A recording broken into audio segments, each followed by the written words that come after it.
Welcome to another edition of the Basketball Teacher Podcast. Our mission is to bring you discussions on a wide array of topics in the coaching world to grow players on and off the court. You can connect with us on YouTube, Facebook, and Twitter, and also reach us directly through email at basketballteacherpodcast@gmail.com. Now, here's your host, Coach Mike Hernandez. Welcome back, everybody. Thank you guys so much for joining us here on another episode, wherever in the world you are listening to us from, whatever platform you're listening to us on. As always, thank you so much for the support. Thank you for the kind messages, and keep sharing this podcast and these episodes with people who you know would be interested in them.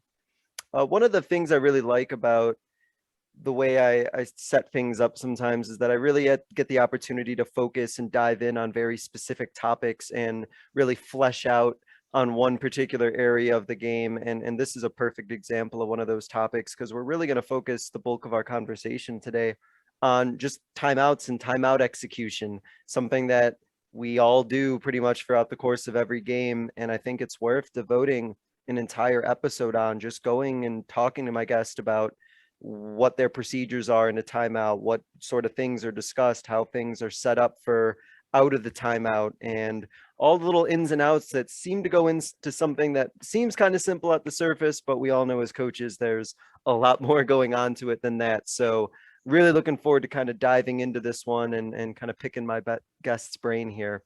I'm very happy to be joined by Westwood High School men's basketball coach and a fellow podcast host of his own. Coach John Combs is here joining us. Coach, how you doing? I'm doing great. Thank you so much for having me. Yeah, very happy to be able to have you share some knowledge and really dive into this topic. As you mentioned just before we started recording, that you feel maybe more well equipped now after the past year that you've had. So this should be pretty fun. Coach, I like to ask every guest to start off with about the basketball journey and the coaching journey. Sometimes they're intertwined, sometimes they're not. But what has your journey been, and where has the game taken you that's led you to where you're at right now? That's such a long Isn't it? question. It certainly is. I went to high school at a place called Irmo High School here in Columbia, South Carolina, and we were actually very, very good. We were so good that my senior year, we went 31-3. I think we ended up 18th to 19th in the nation, won a state championship. Problem was it was not a problem, but I was a better student manager than I was a 16th man on a 15-man roster. But that allowed me, as a student manager for 2 years on the varsity team, to allow me to become a student manager at the University of South Carolina under head coach Eddie Fogler. And so I spent 4 years as a student manager for Coach Fogler at the University of South Carolina, where we, after I graduated, I spent 3 years as his graduate assistant, director of operations, or whatever the title was at the time. And basically, when Coach Fogler resigned, that also meant I resigned as well, and had no idea what I wanted to do exactly. I kind of wanted to stay in college coaching at the time, but there just wasn't many opportunities that I just was available. So then I got into the route of high school coaching, and I spent 3 years as an assistant, then got my first head coaching job. And 15, 17 years later, now I'm a head varsity basketball coach at, I guess now 4 different places. So it's been a really good journey. I mean, the game of basketball has been outstanding to me, to get to work with, so many great coaches, and fortunate, blessed to work with a lot of good players during that time. So that's the Cliff Notes version of the journey. And it's interesting in talking to coaches who've been in the game a long time and coached for a long time. And in some respects, looking back, it's been a long time in the game, but then in other respects, it's like blink and all of a sudden, where did all the time go, right? Oh, 100%. It's unbelievable. It just seems like yesterday I was in college. Yesterday I was in my first head coaching job as an assistant role, and you just never know. 20 years ago, a guy that I was an assistant with, and we separated ways. 20 years later, he becomes my principal, kind of out of the blue. It's crazy how this game goes and the opportunities that it gives you and the different places it takes you. Yeah, excellent. Couldn't agree more of all the opportunities that we get through the game for sure. Before we get into the topic, I know that you are um, very much involved with the South Carolina Basketballs Association, as I mentioned before, that you do podcast work, and I believe you do some writing as well. And what I was curious about is by being involved in all of these different aspects and talking about or working through the game and talking to different people and all these different avenues, how is all of this, these different avenues and different opportunities that you have had, how has it kind of shaped your coaching philosophy or what you do as a coach by having all those different opportunities and things you're involved in? Well, I think anytime you're exposed to more people, different coaches, and different things of learning, you can't help but grow and take things from it.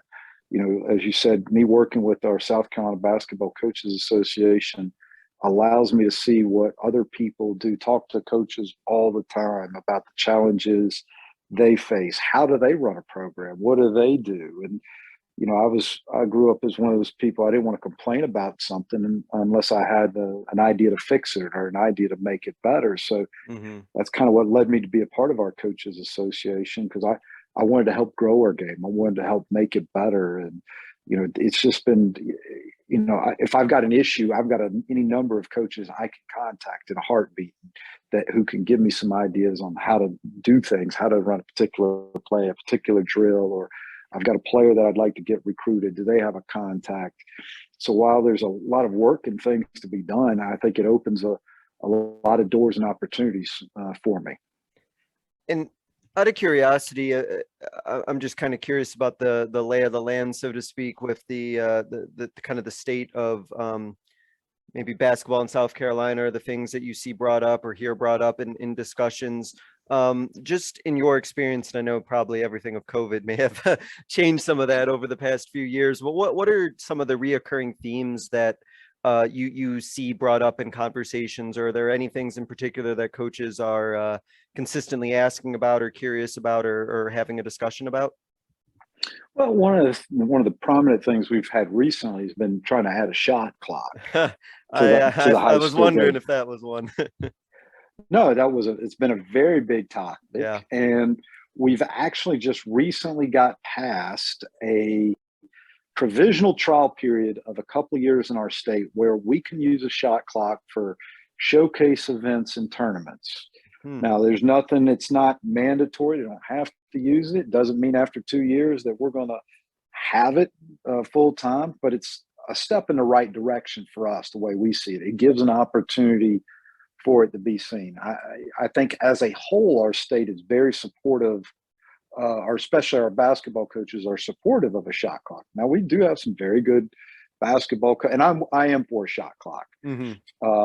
There are some coaches, very good coaches in our state, who are kind of up in the air about it, and there's some that are just they don't like it. They don't think it's needed right now. I'm one of those that believes that I think it can help grow the game over time and can make things better, can help make players better. I think it can make us coaches better, or force us to be better if we want to be better as well. So that's really been a big topic. And you know, every year something may be a little bit different. Depends on what's going on with our state association. I mean, we were trying to grow the game, which I'm glad the NCAA has allowed us to have these June scholastic events. And our state has been really good to where we have one scholastic event where in June where college coaches can come out and recruit our players. Where in the past years, you know, it's only been going on now for 2 out of the past 3 years. Before that, college coaches couldn't come out in June, couldn't come out and watch high school basketball. They could only go out in July and watch AAU basketball. So we're very fortunate in South Carolina that we're able to put those events together, and we have college coaches come out. So those are probably the 2 biggest things people have been talking about recently. The shot clock seems to be everywhere, doesn't it? Conversations springing up at every association. I know it's such an issue here in Arizona where I am as well, and it's fascinating to me. I'd be curious, you know, your thoughts about it. I just feel like it's inevitable, and I feel like the more that we kind of like fight against it or try to you know talk about it or try to make these arguments against it. I just feel like we're just kind of inhibiting progress or almost inhibiting the inevitable. And it would just be better to have more collaborative discussions about when it happens and work to make that happen. But I don't know. That's just my thought on it. No, I completely agree with you. There will be a shot clock mandated by the NFHS at some point in time. Thankfully now the NFHS has given us each state the ability to adopt it. It's just a matter of time before it becomes a full-time thing. And we've always said, in South Carolina, we were like, well, we would rather be on the positive end of getting a shot clock as opposed to being forced to get a shot clock. I understand there's certain issues you got to address. I understand it's a cost. I understand that, a lot of people, I think it's an excuse, but it's something you got to address about finding someone to work the shot clock. We have a hard enough time finding someone to do the regular game clock properly. And I get it. I mean, I don't mean it's real. To belittle that. It is real, but I do believe it's something we can figure out with a little bit of time, a little bit of planning. And I really just think in the long run, it will make the game better. Yeah, absolutely. And I completely agree that there are absolutely logistical concerns and things that have to work itself out with operators and things like that. But as you said, like it is going to happen. And I think the more coaches who are aware that it's going to happen and who are prepared for it, it'll be a lot better for them when that transition comes, when it actually does happen. They'll be kind of that many steps ahead, right? I completely agree with you. It's going to happen. It's just, is it going to be sooner rather than later? So as we move on to the topic of timeout execution, this is such a broad topic in some sense, but there are a lot of nuances involved with it. And so in a very general sense, there's a lot of ways we can take this question, but let's just kind of talk in a general sense about your timeout procedures. So when you call timeout, are there any like non-negotiables regardless of time and situation that are kind of required for your players in terms of what happens when a timeout is called on the floor? Well, I will say, the first thing is I always give my team the ability to call the first timeout of a game. I will tell them if they want to use one, they've got the first one if they want to use it. I want them to feel like that they have the ability to want to call one, even if it's in the first half. They can call the first one. After that, I'm the one that needs to be able to call it unless, there's a certain situation where I tell them, hey, if you any problem, call a timeout. So I want them, like there might be a situation if there's a loose ball, if they want to dive on the floor and call it, in the first half, I want to reward the effort, even if it's for the first one. I don't want to start burning a bunch of timeouts or early, but I'm okay with if I'm rewarding effort and hustle for the first time out. In my head, I'd like to try to limit no more than one timeout in the first half. I mean, I came from, like I said, I spent 7 years with Coach Eddie Fogler at the University of South Carolina, and as a whole, he was fairly conservative with his use of timeouts early. So to me, those are the most important things initially. And is that something you would think? Because to me, that is not a common common thing. I know a lot of coaches play their timeouts very, very tight to the vest or close to the vest, and don't really give players a lot of control over that. But has that been something that you've really kind of developed over the years, or was there kind of like one particular like light bulb moment where you're like, oh, this actually does work? I'm just kind of curious as to whether there was any trial and error on that, or like once you said it, it was like, this is how it's going to be, and it's worked, and things have been good. Well, I wish I could give you this magical thing that I came up with, but this was something fairly recent, probably within the last, I say recent now, we're talking 5 to 8 years I've been doing this. I haven't always done that with my particular career, but I would say as a whole, the guys don't use the timeout very often. So if I tell them I give them one, for example, I think we played 26 games this past year. Mm-hmm. They might have actually called the first time out once or twice. They don't do it a whole lot. I just give, I like to try to give them a little bit of, feel like they have a little bit of ownership in it, because there are going to be times when they need to be able to call a timeout, because Yeah. sometimes late in the game, especially if you got a great crowd in there, the officials aren't going to be able to hear you or won't hear you, depending on the way you look at it. So I think to give the players the ability to think they can do that sometime, I personally think is a good thing. But no, it's not something I've done my entire career. It is just a way of, I kind of think of it almost like a little bit of like empowerment for them, or give them like a little bit of like control over the situation. And I feel like that could be something that could be potentially helpful, especially if I'm sure you could speak to this, if there's been situations where if you've called timeout and your players just maybe just needed to regroup, or just sort of like something happened and they just kind of need to get together and kind of huddle up a little bit and then kind of go from there, could just be something that is really empowering for them and kind of lets them have, maybe that much more control over what's happening on the court. Oh, 100%. I mean, that's why I do it. Now, I will tell you one thing I've tried, and I haven't been as successful at doing this, but I heard this, it might have been from Brendan Sir, a podcast that he did, or a coaching clinic. It was that they talked about how someone gave their team the ability to call one timeout during a practice. Oh, I've heard of that. Yeah. They thought, well, practice isn't going well. And I've tried to give my team the ability. So, hey, you can call a timeout, because if I've got to call a timeout in practice, it's not going to be good. We're going to be doing something y'all don't want to be doing, running. And I think you're right. It's an empowerment. It lets guys kind of feel the room, and maybe a way to stop what they're doing, try to regroup, and try to get back on track. Now, I've done that some, but that hasn't been a normal part of our practice recently. But I just really do believe in trying to give the guys some empowerment, and two, also I like to try to figure out early, who can I trust with it. Yeah, because it's like anything. If they abuse a privilege or abuse the idea, then I'll just tell them, stop that. Nah. But for the most part, I've been fortunate that my teams, when they've called that first time out, I have not had a problem with that whatsoever.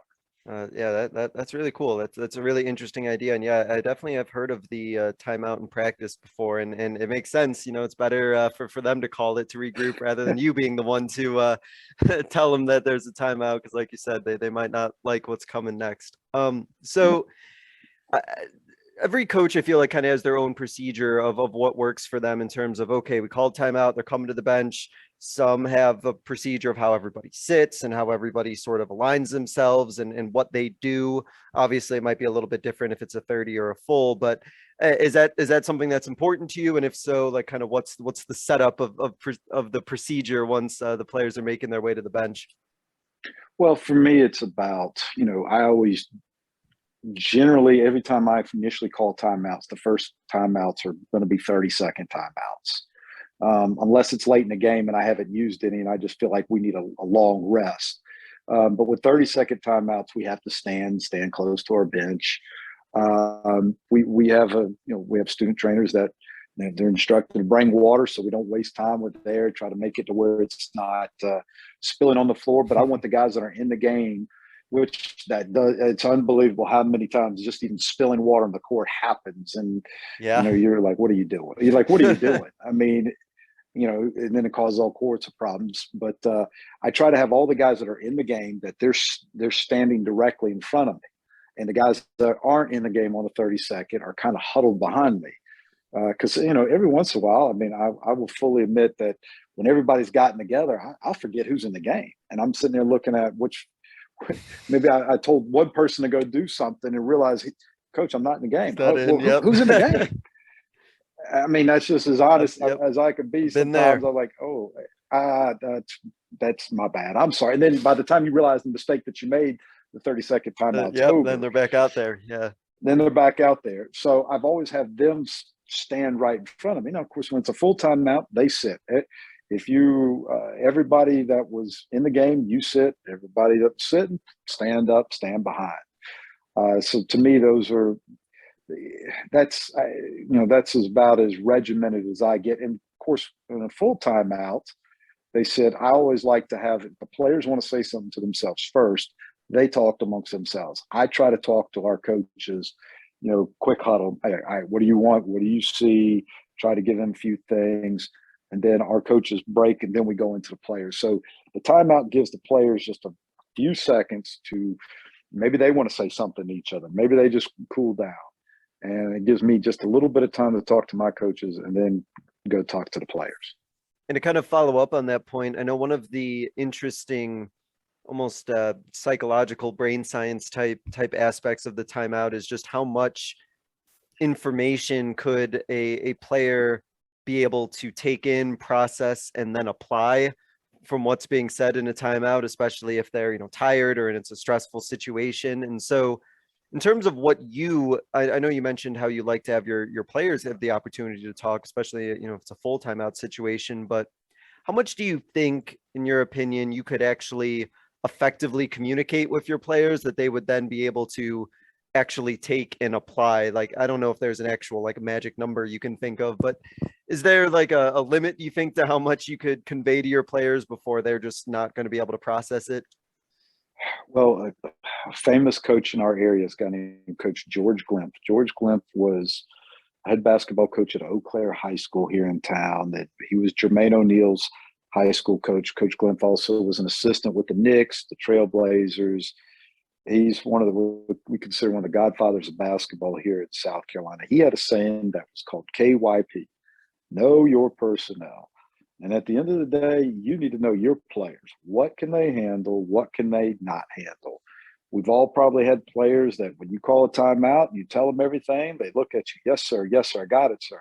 They go out and then they just do something completely different from what you do. Then you've got other guys that, you could give them a couple of options. They'll read it and do it great. So the first thing is you've got to get a great handle on what your guys can do.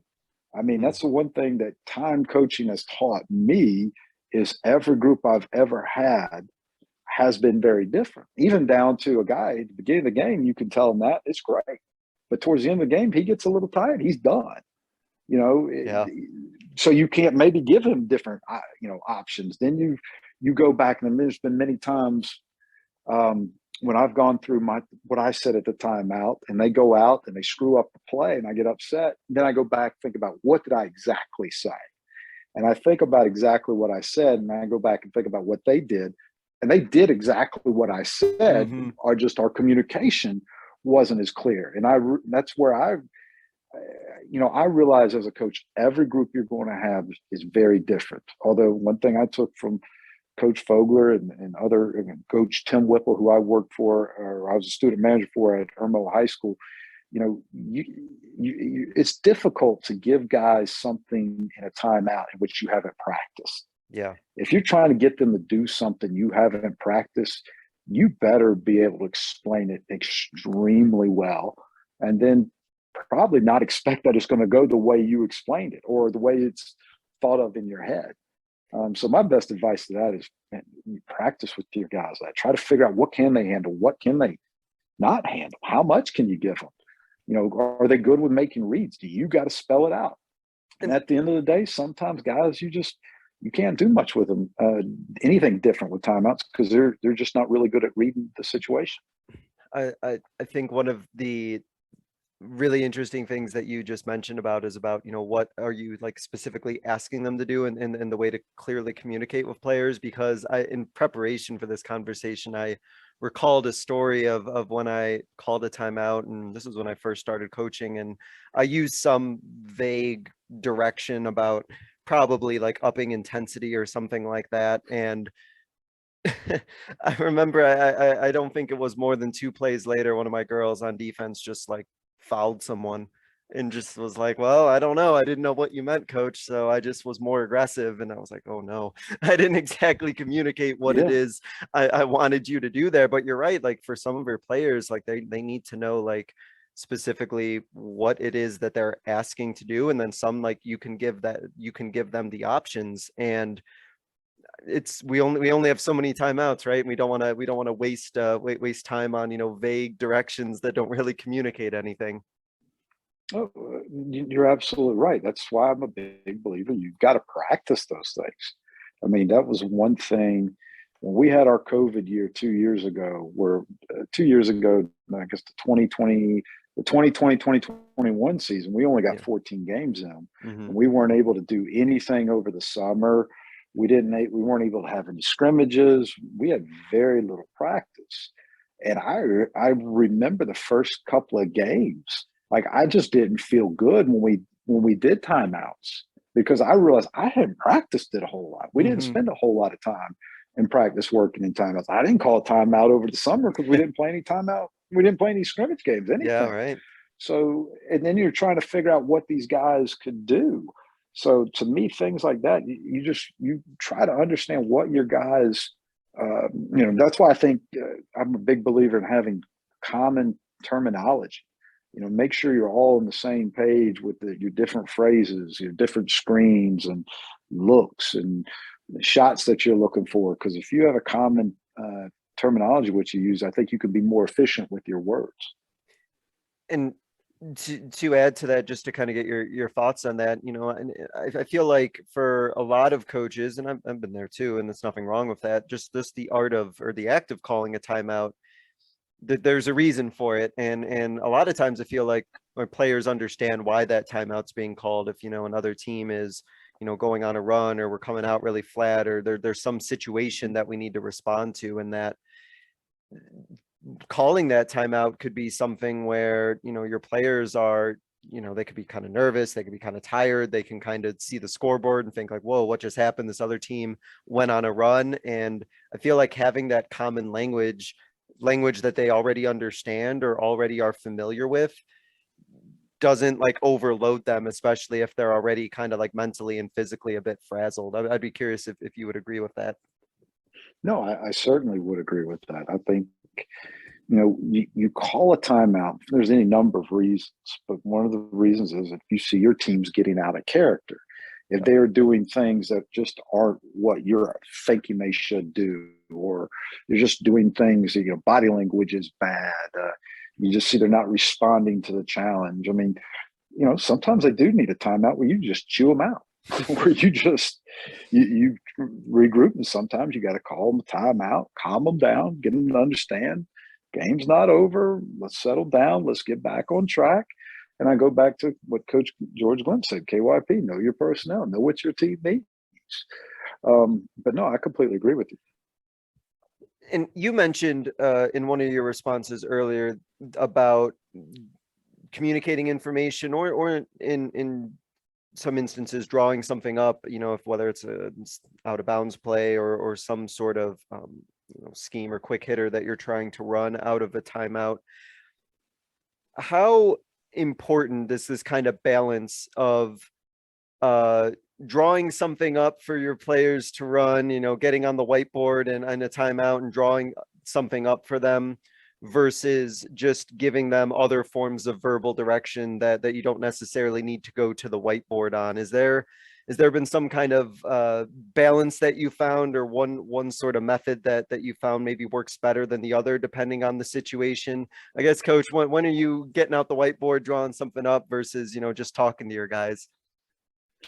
Well, if you're doing anything, and it probably goes back to the time score situation, the Yep. players, and some of your older guys that are a little bit more seasoned, you probably don't need to get out the whiteboard. You could just talk them through it if you have a good rapport. But if maybe there's just if you see that they're not executing a set properly, or you see a defense is playing one particular way and you want them to run just a little bit different, or set a screen at a little bit different angle, that's where I get the whiteboard out. Because there's been times I've realized I didn't bring the whiteboard out with certain guys, and then I go through it and realize I made a mistake, because I've got to show them exactly what that looks like. And more times than not, for me, I think it's better that I do have the whiteboard out and diagram it, because I just think it's, for most guys, they need to see it, because you might be crystal clear in your head what they should do. But if it's a tough game and maybe they just missed 2 or 3 shots, they may not be completely focused. So if you get the whiteboard out and show them exactly where they need to stand and where they need to go, I think that's always it's less for them to think about. So I'm a big believer that you probably should do the whiteboard more times than not. And it could be a little bit I guess I don't know if comforting is the right word, but it does make it very like explicit and very clear, like this is the action you need to do. And I feel like by being able to almost kind of spell it out for them on the whiteboard, it just maybe kind of allows the player just to kind of slow down and kind of not get overwhelmed by all the other things that are happening and maybe just completely focus on whatever their particular assignment is in this particular instance, whether it's in the offense or the defense, and just kind of zero in on that and maybe give them something to just kind of refocus their attention on. And I feel like that could be really beneficial. But then, like you said, right, some players, they just need kind of a little talk to and then just being told something and they're ready to go. So as you mentioned, right, it just kind of comes down to your personnel and knowing who they are. Yeah, no, absolutely. Of course, it's what do you practice? Like in practice, do you use a whiteboard? I mean, I think that's really important. You need to be able to do that some in practice because if the only time you're using a whiteboard to show the guys or anything, or when you're down two and you need to go get a bucket, they're not used to that. I think some guys, like I said, could pick it up right away. And let's be real too. Sometimes at coaches, I've realized there's been times I've drawn up things and realized going out of the timeout, I was like, "Yep, that was not. I did that awful. I didn't explain it particularly well. This isn't going to go well." So I think you need to. If you're being real with yourself, I think you need to practice it and then you need to practice it in 90 seconds, in 30 seconds. Yeah, a lot of us can drop some great sets in 5-minute segment of practice. But can you do it in 90 seconds and articulate it at a big time moment? And that's why I think it's really, really important to practice that with your players. I have definitely fallen victim of being the coach who's trying to draw up some, quick hitter on the whiteboard with the players who weren't familiar with it. And I promise you, coach, if I had given you my whiteboard after I had drawn that up, you wouldn't even know what sport I was coaching. It looked like some sort of foreign language because I have, the lines going everywhere, X's every like it was a complete mess. And it kind of showed me one, and I think that you made a great point about, make sure the whiteboard is something you use familiar, but at least in like 90% of my experience, maybe even much higher than that, end of the game situation for me is not the time for me to try and draw up something new for my players. I've never really had it work, but maybe you've had more success, but I can't draw up that, miracle game winning play involving a lot of action that my players aren't used to at the end of the game. That just for me personally. No, coach, you're right. If I've got to draw up a play that we've never worked up at the end of practice or at the end of the game to win it, and we haven't worked on it, that's bad news to me. Now, I've certainly tried it before because there's times when things have come up and you had to do something different. But hopefully, at the end of the game, maybe just to reinforce where to set a screen or where to attack a certain point on a ball screen or where a guy might be open. Just to give them a visual, because there are certain guys that are just definitely visual learners that need to see it. And I think sometimes a reminder, when you watch them, you realize, they're kind of staying in the right place, but maybe they're not coming off a screen just right. And you show it to them a little bit different on the whiteboard. I think that can really help. Everything is about this question, I know, is kind of dependent on situations and there's no necessarily right answer to this, but in your experience as somebody who's been in the game for a long time, what are your kind of thoughts in general about calling a timeout when the other team is on a run? And how do you kind of in your mind go through the balance of letting your players kind of play through it and kind of work through it versus like, oh no, I got to call a timeout and make something happen here and slow things down?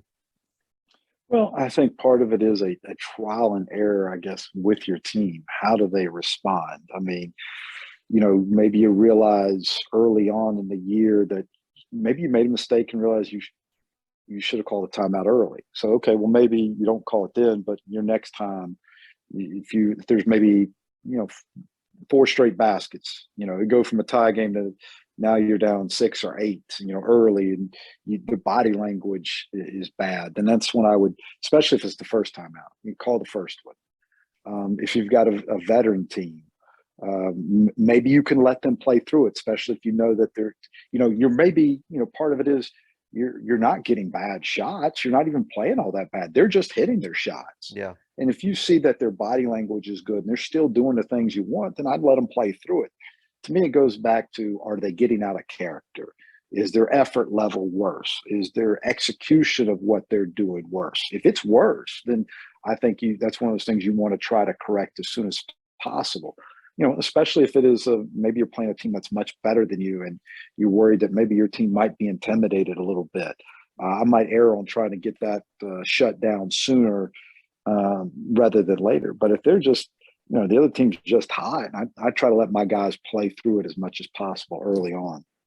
You mentioned this a couple of times, so I wanted to kind of ask it to you explicitly. You talked about the idea of your players, if they get out of character, how that may prompt a decision on your part. So to kind of ask it explicitly, when you think about the idea of, just kind of your program building, your team culture, what is the character that you like to kind of build within your program? What does it, I guess, look like when your team is playing within their character?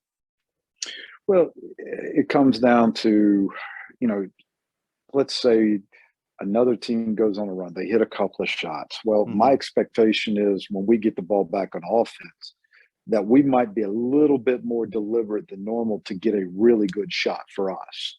And of course, that depends on who's in the game, who we're playing. But if we come down and try to, answer with a quick three, to me, that's not what we're trying to do. Now, if it's a quick three that's wide open by our best shooter, that's one thing. But if it's a quick three off of transition by a guy that's shooting 19% from three, then we need to back up. Those aren't winning plays.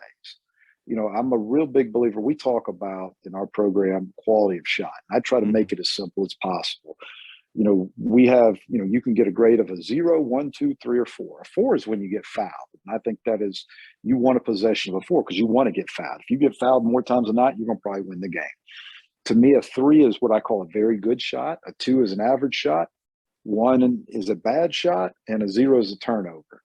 So when we're in a situation where the other team's making a run, well, we need to start getting grades of 3 or higher to try to stop that run. If we're coming down after getting scored on a couple of times, jacking up, a 1 or, just a very average shot, then to me, that's out of character for what we're trying to do. Are we executing our offense or game plan? Are we running a particular set, or are we just, what is our effort like? Those are some things that I'm looking at for our character of our team. Are we doing what we need to do from that perspective? Has the concept of kind of rating shots, how long has that kind of been in your coaching toolbox? How long have you been doing that sort of thing for? That is one thing I got from working with Coach Eddie Fogler at the University of South Carolina. I mean, that's one thing that we'll do, as a segment where we grade the quality of shot. We don't even grade whether or not it goes in. It's all about what is your quality of shot. And you can do that as an offensive thing and a defensive thing. I think it works really well if you feel like your team isn't taking particularly good shots. And that to me, that's the common language, that you start talking about with your players. Hey, what grade would you give that shot? That'd be a 2. That'd be a 1, coach. Yeah, that's right. That wasn't a very good shot. And they start understanding it. And you also try to get your guys to understand, while that might be a grade of a 3, a really good shot for that person, this other person, it might be the exact same shot, but it's a bad grade because they can't shoot from out there. Yeah. And if you get them to understand that concept, then it leads it into, all right, after a timeout here, we should be able to always get a grade of 3 or higher because we're coming out set what we're trying to do with a specific purpose, something that we're looking for. But I think the grading of shots, that's something I've done most of my career. And, some teams need it a little bit more than others. And I think it's a really good thing to address, especially if you don't like the quality of shots that your team is getting.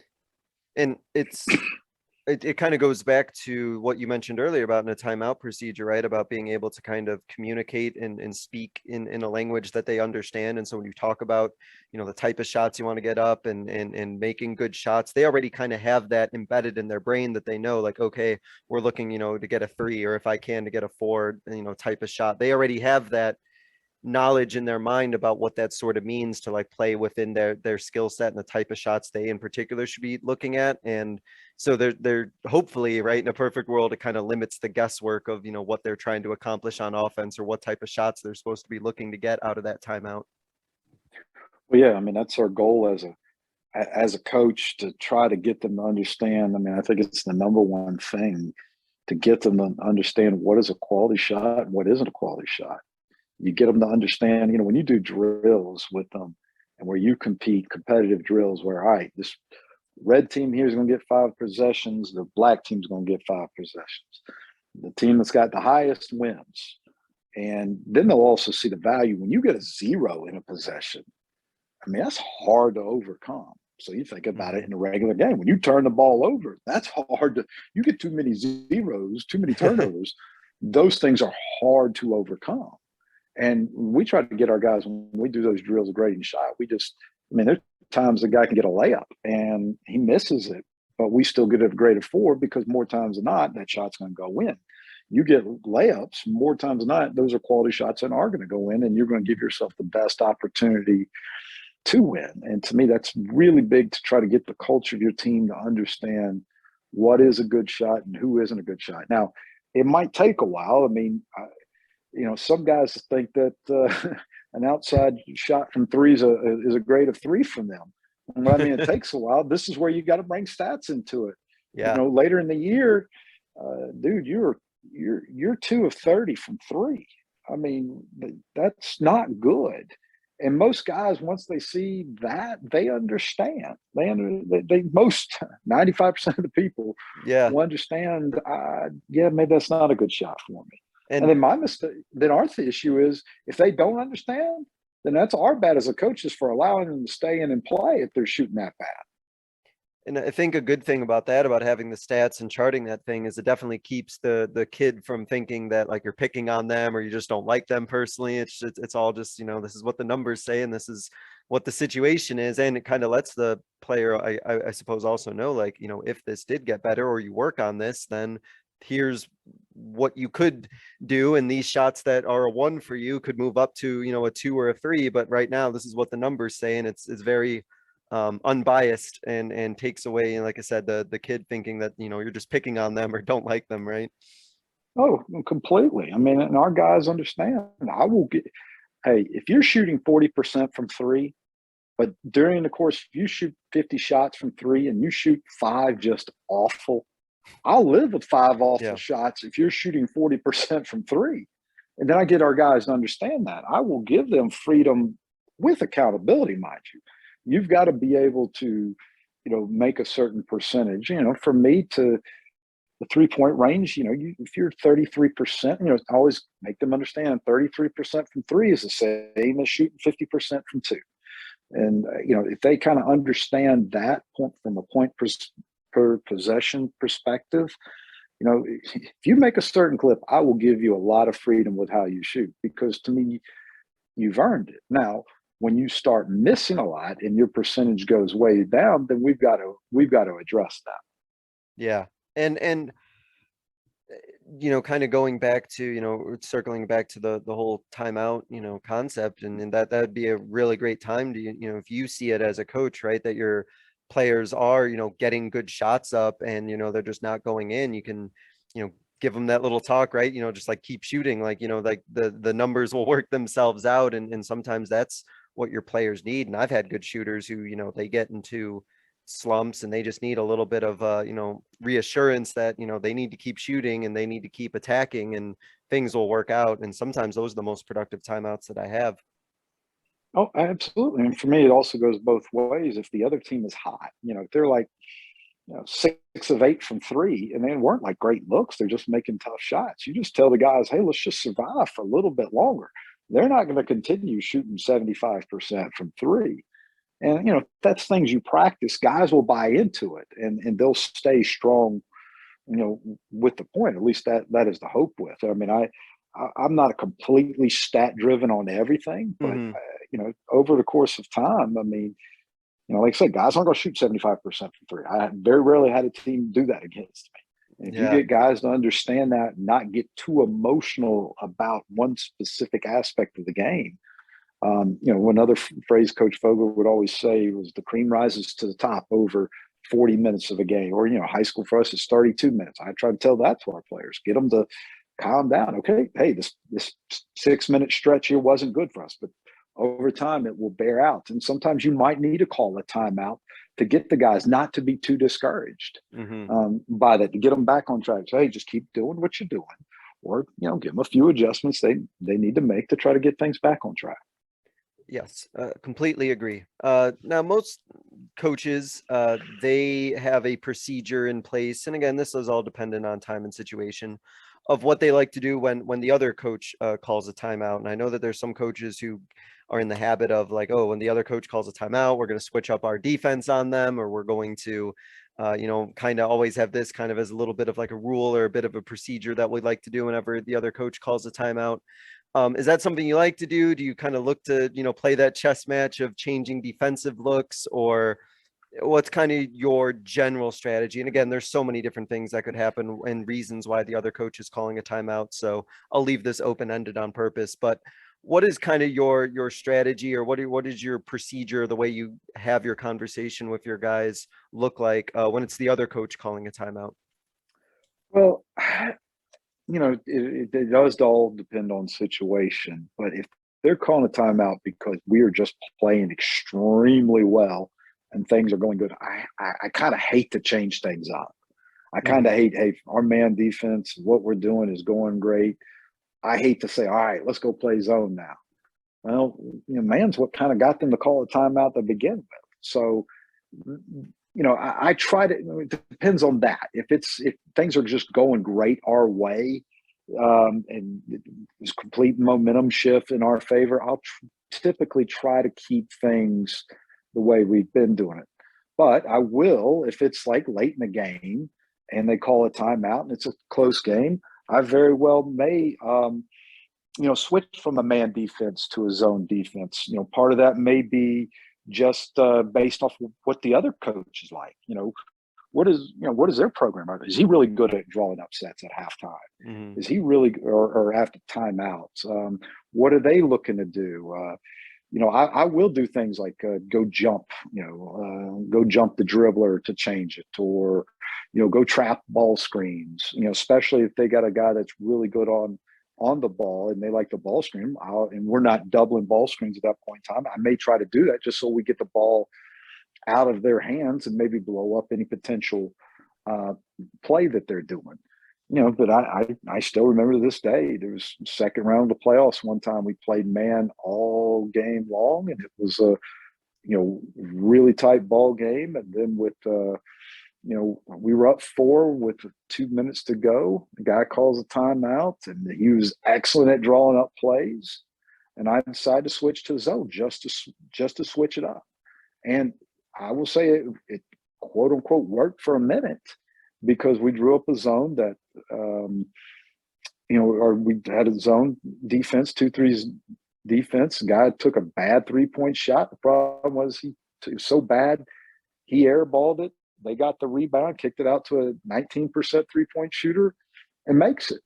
And then we just, it's one of those things I didn't instruct. I still try to go back and think about it to this day. I mean, it was well over 10 years ago, but maybe I didn't emphasize enough. All right, now we're in zone. So now you've got to go hunt people down for the box out to go secure that rebound.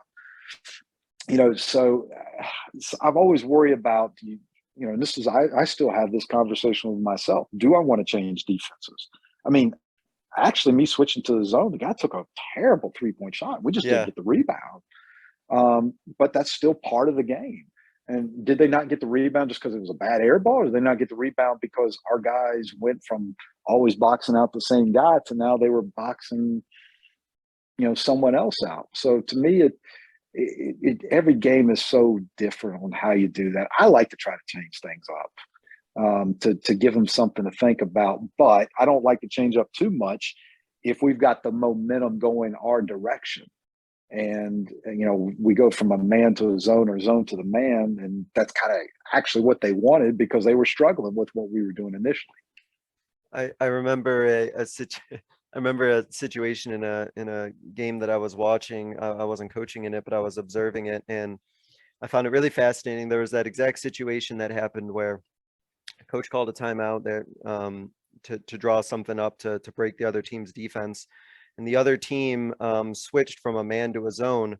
But that other coach actually called something against a zone, anticipating that they were going to change it, and they got like a couple looks off of that and a couple baskets. And it's just really fascinating how, you know, like this chess match that occurs. But I'm kind of with you. You know, you kind of get the kind of flow of everything. I think agree that I do like to change it up, but I'm also in the mind of like also like, well, I want to see them beat it first. I want to make sure they can actually attack it and draw something up and see if that happens first before I look to react to that. So it, like you said, it is kind of a challenge, right?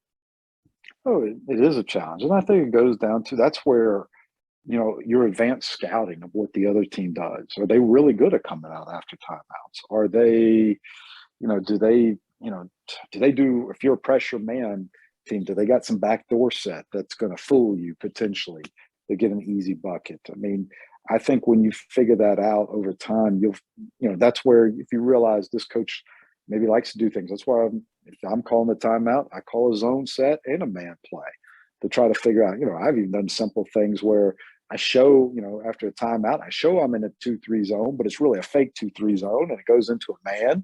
It's a little bit of the fun of, like you say, the coaching match, to try to change things up. And it all goes back to, what is your team like?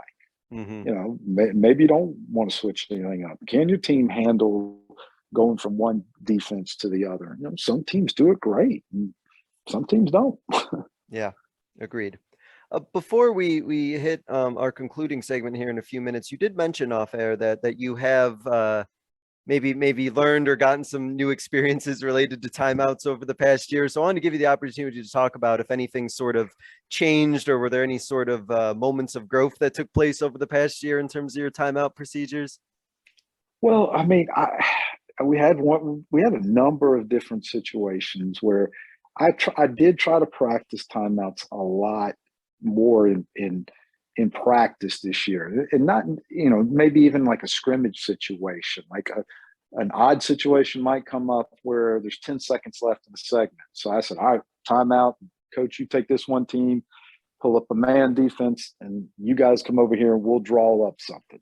I try to find little points in practice, even if it's not exactly what we're working on, to just try to practice a timeout situation. I mean, but there was one situation in a game where, matter of fact, we had a player, we were down 3.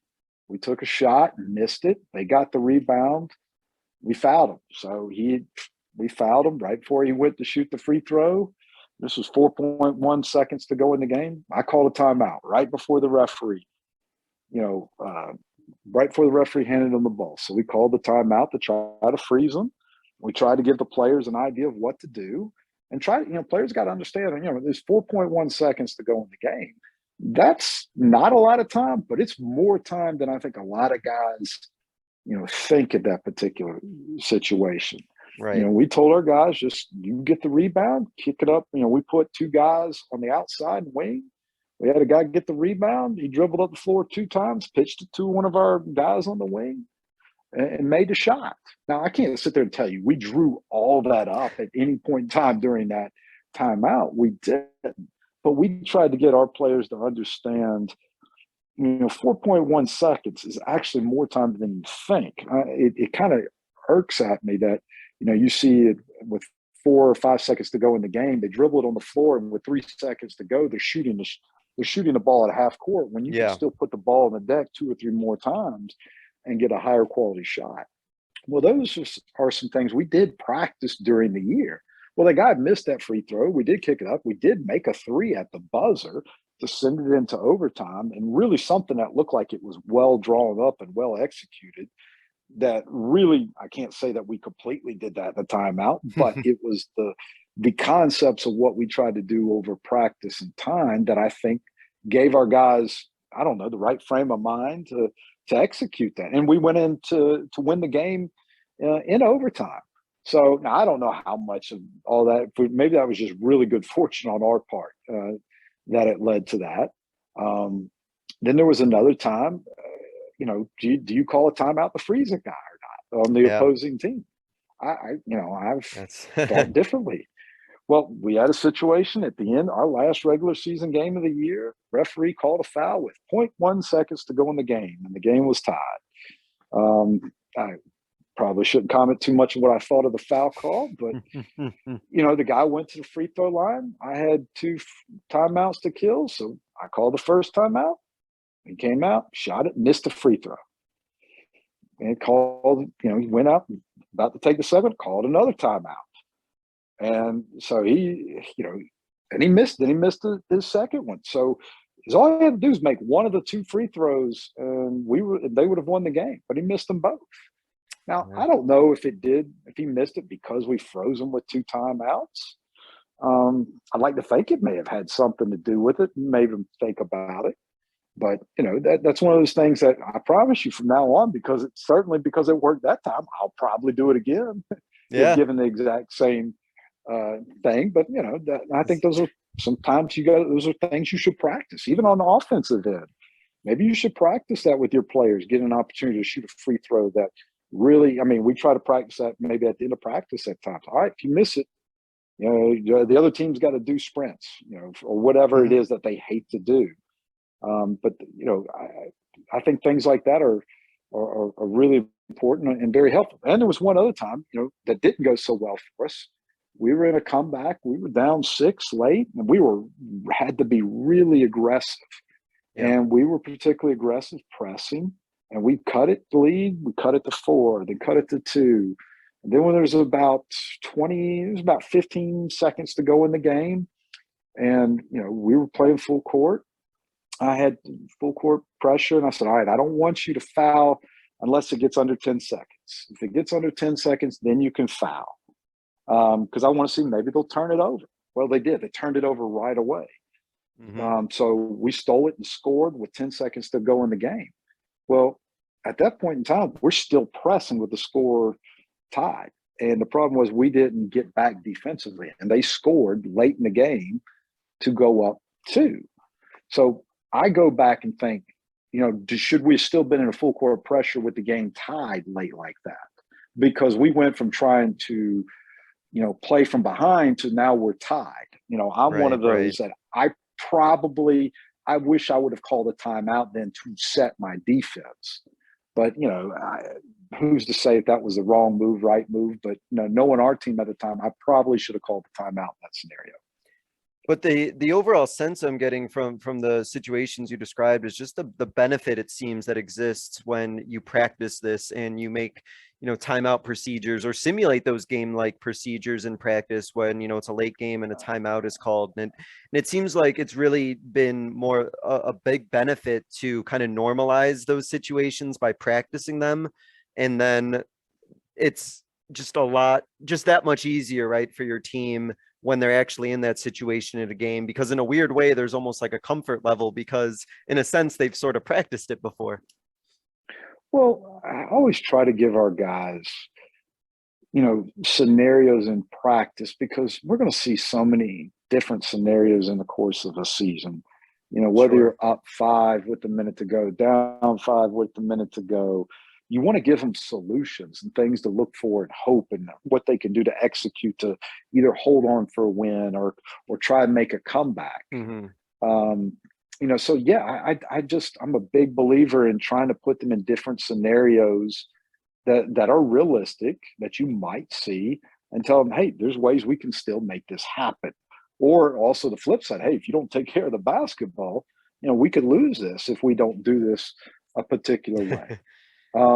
So I am a big believer in that. Give your guys practice situations. As coaches, why do we work on set plays in practice?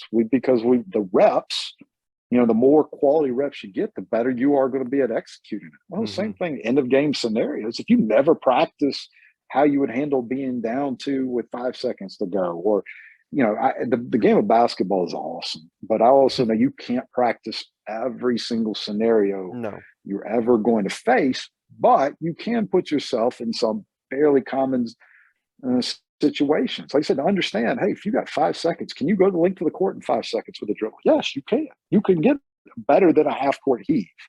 You're amazed at how long does it take to do a catch and shoot? How long, if you only got 2 seconds to go sidelines out of bounds, can you put the ball on the floor one time? Some of these guys may have never necessarily, thought about it like thought of it that way, right?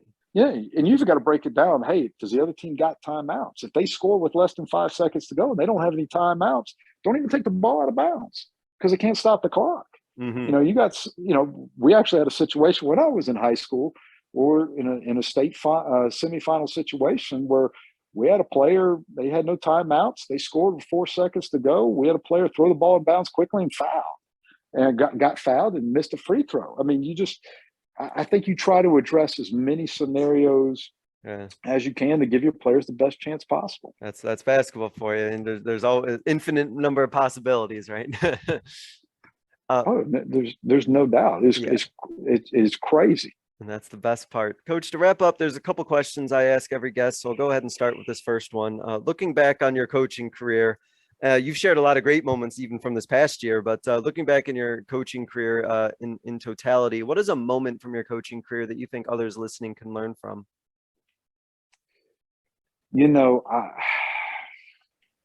I think, one thing that I've really learned over the years is the importance of the support system and village around your program.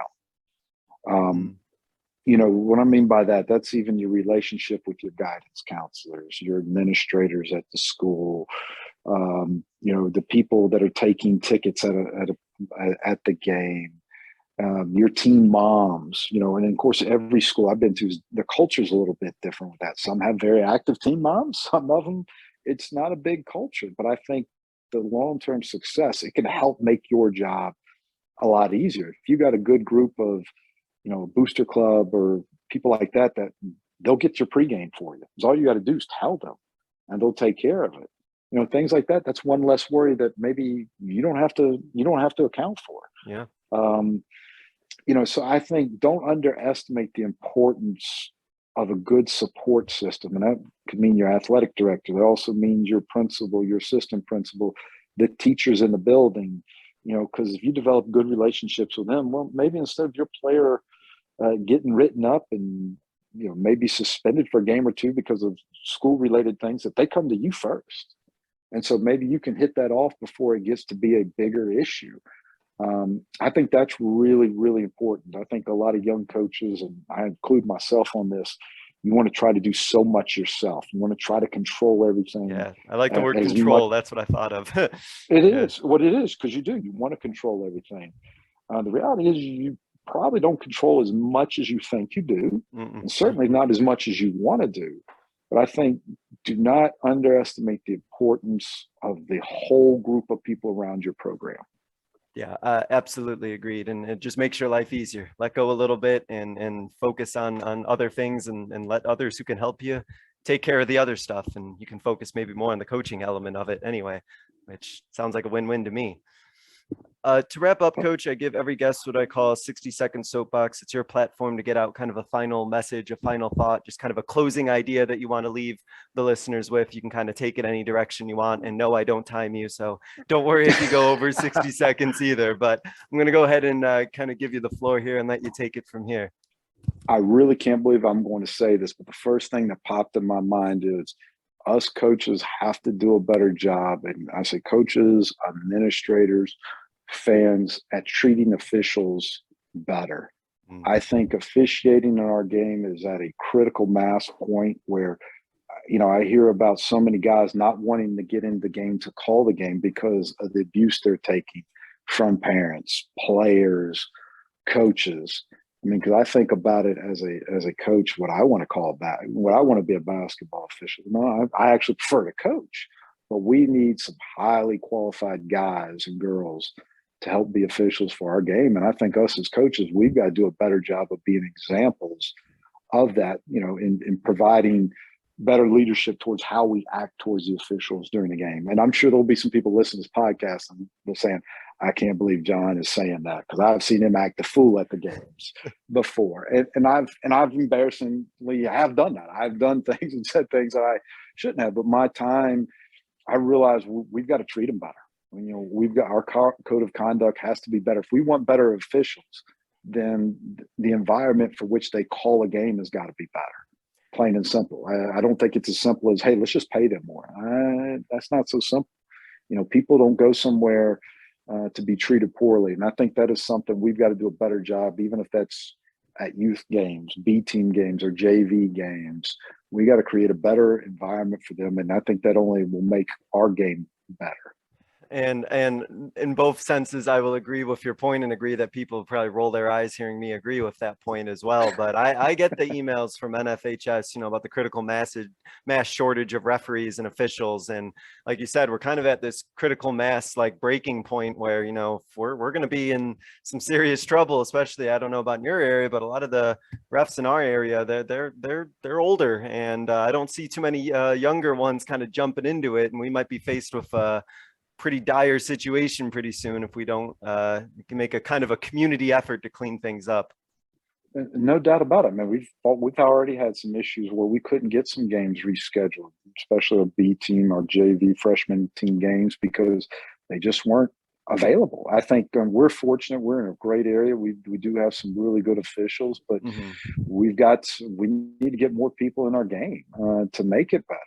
And that's just something, and, you hear the horror stories of what goes on at certain AAU events, travel ball events, and just other youth basketball games. I mean, we want guys to want to come in and do it and help be a part of the game. We don't want it to be something where you look at them and like, well, no, I'm not going to do that. Yeah, 100% agreed. Coach Combs, I want to thank you for spending some time talking about not just about timeout and timeout execution, but a little bit about practice planning, some late game situations, team culture, and of course, the very important topic about officiating and the situation of refereeing across the country and the ways we can do that better. So I know you're a busy person. You got a lot of things that you got going on, basketball related and otherwise. So thank you for spending some time talking about this, and best of luck going forward, Coach. Really appreciate it. Well, Coach, thank you very much for you doing this and putting together a platform where coaches can exchange ideas and listen. I've enjoyed the podcast, listening to different people and the different topics you got, because I think that's one of the great ways that, we can learn and bounce ideas off of each other and see how we do different things. So thank you for the time today, and thank you for the service that you provide us coaches. Really appreciate the kind words, and thank you all for listening. This was another edition of the Basketball Teacher Podcast, and we will see you guys next. Thank you for listening to another edition of the Basketball Teacher Podcast.